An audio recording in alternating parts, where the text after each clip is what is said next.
Hey everybody, I'm Mama Baird and welcome back to the channel. In today's video, I'm going to be whipping up 5 tasty dinners that I make for my family. Now sometimes you get into a rut when you're cooking where you just seem to be making the same thing over and over and over and you need some fresh ideas. So here are a couple of different ways that I use what I have in my pantry to whip up something tasty. If you're new here, my name's Carolina. I live in Montana. I do a lot of pantry cooking and product reviews on my channel. If that's the kind of content you're into, I hope you'd consider subscribing. Come join my YouTube family. I also have a Facebook group, Mama Baird's Homestead. Come on over to there. We do a lot of recipe sharing and I'll do polls where only people in the Facebook group will get to see them. So come over there and join me on Facebook. Alright guys, so let's get into the kitchen and let's see what I whipped up for my family of 5. For tonight's dinner, I'm working with some shredded cheese, and then I have some leftover baked potatoes. I'm not going to use those for tonight though. I'm wanting to get to this pork. It's got barbecue sauce on it, so I'm going to end up adding a little more barbecue sauce to that. And then I have Velveeta and macaroni noodles. I'm going to be making a homemade mac and cheese with barbecue pulled pork.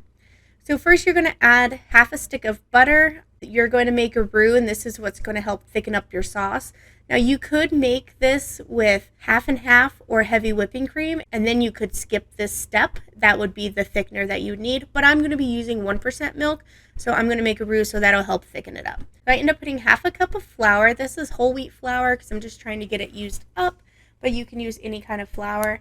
And then I'm going to be adding my milk. I add a little bit at a time because I want to try and whisk out any lumps. So I add a little bit, start whisking, and then as it starts thickening up, add a little more. I probably ended up adding about 3 cups of milk. I'm going to add some dried mustard. I'm going to add pepper and some salt.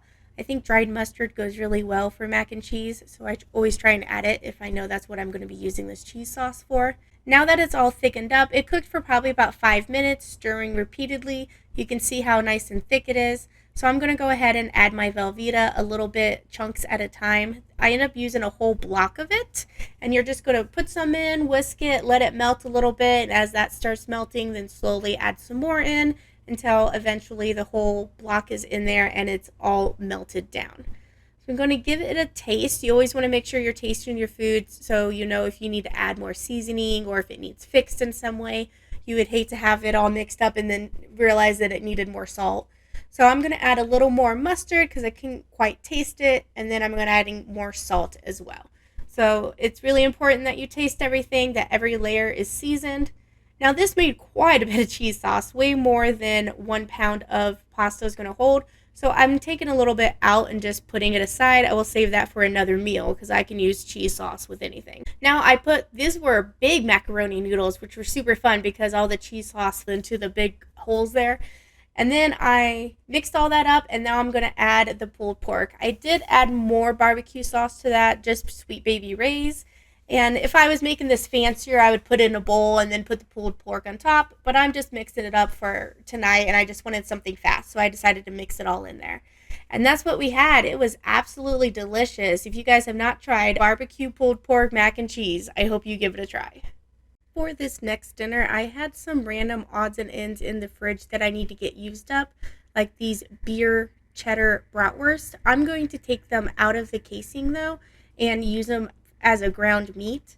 I don't feel like firing up the grill right now, and it's a good way to use up bratwurst. And then I have some peppers and onions over here that I'm going to add as soon as the meat gets nice and brown. Most of these ingredients are what was left over from my challenge with Brooke I did last week. And now for my sauce, you could use heavy cream, half and half, anything like that, but sour cream also works really well as a sauce. And I'm going to add a squirt of horseradish brown mustard. It's one of my favorite mustards. And then I'm going to add a splash of Who's Your Sister sauce just to give it a little more flavor and a little more pop. And that's what's going to be our sauce. Now back over here to the stove, I have the bratwurst cooked, and then I have the peppers and onions in there. It was a combination of green, red, and then like a yellow onion. And then I'm going to break up a cup of spinach. I'm going to break it up so it's a little smaller. I don't really like the long pieces of spinach, but these will cook down. It only cooks for a couple of minutes. Then you can see the spinach is now wilted. I'm scraping the bottom because they were cheese-filled bratwurst, so some of that kind of got crusty on the bottom, but it came right up. And now I'm going to be adding in our sour cream sauce mixture. Whenever there was a Schnucks around, they used to have the cook stands. Do you remember that? It was like Schnucks recipes. And this was one of those that had the sour cream mustard sauce with crushed up bratwurst and spinach, but then it also had pierogies. I was like, oh, that's a good idea. But instead of pierogies, I have this leftover pasta that needs used up. Now this pasta is cold. I just put it in straight like that because everything else is hot, so it will heat it up. I like to have my pasta, some of it cooked throughout the week, so that way it's prepped, ready to go, and I can just throw it together. Now this looks absolutely delicious, but I did have a smidgen of this taco seasoning blend cheese that I need to get used up. It was probably about 3/4 of a cup, maybe half a cup or so. So I threw that in there and it gave it a little bit of that gooiness, and that wraps up dinner number 2. One of our favorite meals around here is pizza, and I'm always looking for different ways to have some kind of pizza dish without it actually being pizza. So tonight I'm making pizza bagels. I have some leftover tomato sauce here, so I'm just going to jazz it up a bit. I'm adding some Worcestershire sauce, some Italian seasoning to it. I like to kind of crush them up in my hand to release some of the oil. And then I'm going to put a little bit of pepper and some powdered garlic in there. Just give that a mix up. You can also use tomato paste, works really well as a pizza sauce. And then you could toast your bagels if you want. We don't like our bagels too super crunchy, so we're just going to put them right on here without toasting them. And then you're going to add whatever topping you like. I have some Italian sausage and bacon bits here that I vacuum sealed that was left over from the last time I made a bunch of pizzas. So I'm going to add that on here and make kind of like a double meat pizza. So I'm just putting a little bit of the sausage and then some of the bacon bits all around on the bottom. And then we're going to put our mozzarella cheese on top. I had a little bit left over that was already pre-shredded. And then I'm going to top it with some Parmesan cheese. I baked these at 375 for about 10 minutes and they came out great. I do wish I would have put more cheese on there though. It does seem like it's lacking a little bit. These would be great on English muffins as well. Mini pizzas are one of my go-tos. Hey everybody, for tonight's dinner, I'm going to be using half of this block of Velveeta, and then a can of rotel, a can of corn, a can of rinsed black beans, some taco seasoning, some chicken. Probably not all of this. I have a full family pack here. I'll probably just use half of this. And then I'm going to cook this Spanish rice as the directions say, and this will be a casserole, and then this on the side. So let me get this all put together and I'll show you what it looks like. Alright, so I went ahead and just split the chicken and breast in half. These are pretty big breast here, so I just held my hand on top of it and ran my knife through and slit it in half. And then under here we have the Velveeta, rotel, corn, and black beans.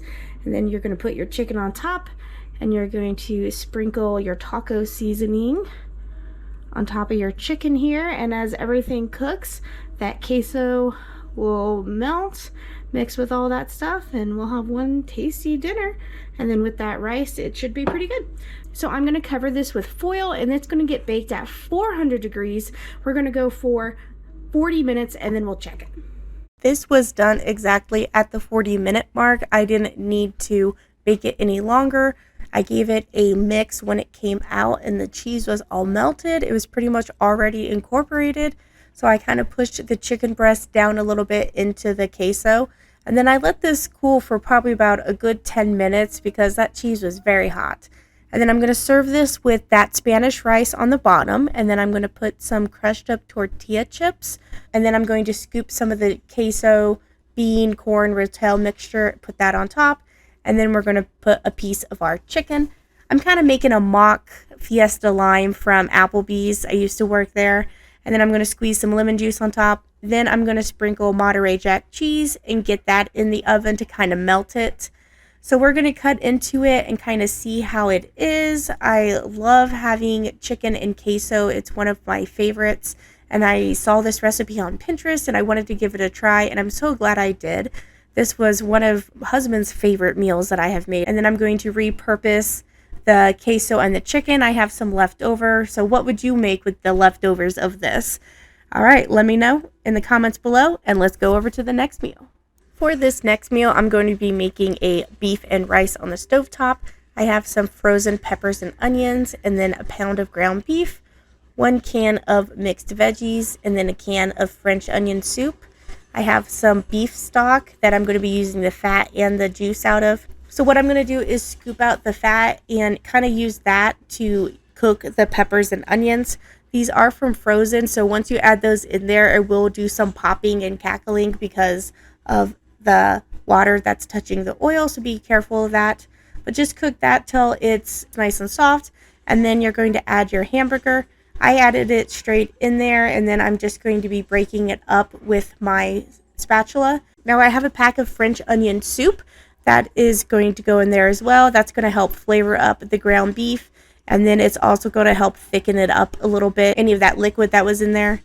And now that it's all cooked, I'm going to add some Who's Your Sister sauce, and then I'm going to add the rest of that beef broth, and then that can of French onion soup mix. And then I'm going to add chicken stock, and then I'm going to add 3 cups of rice, and then my mixed veggies. So this is a 1-pot meal. You throw it all in there, put the lid on it. I let it cook for 20 minutes and then let it sit for 10. And then it came out absolutely beautiful. I had like a little crunch on the bottom. You know how rice can get crunchy on the bottom. And it has your veggies, your meat, and your starch all in one. I definitely think this recipe is a keeper. Well, there you have it. 5 different dinners that I made for my family with what I had on hand. Which one was your favorite? Thank you so much for watching, guys. I'll catch you next time on Mama Baird's.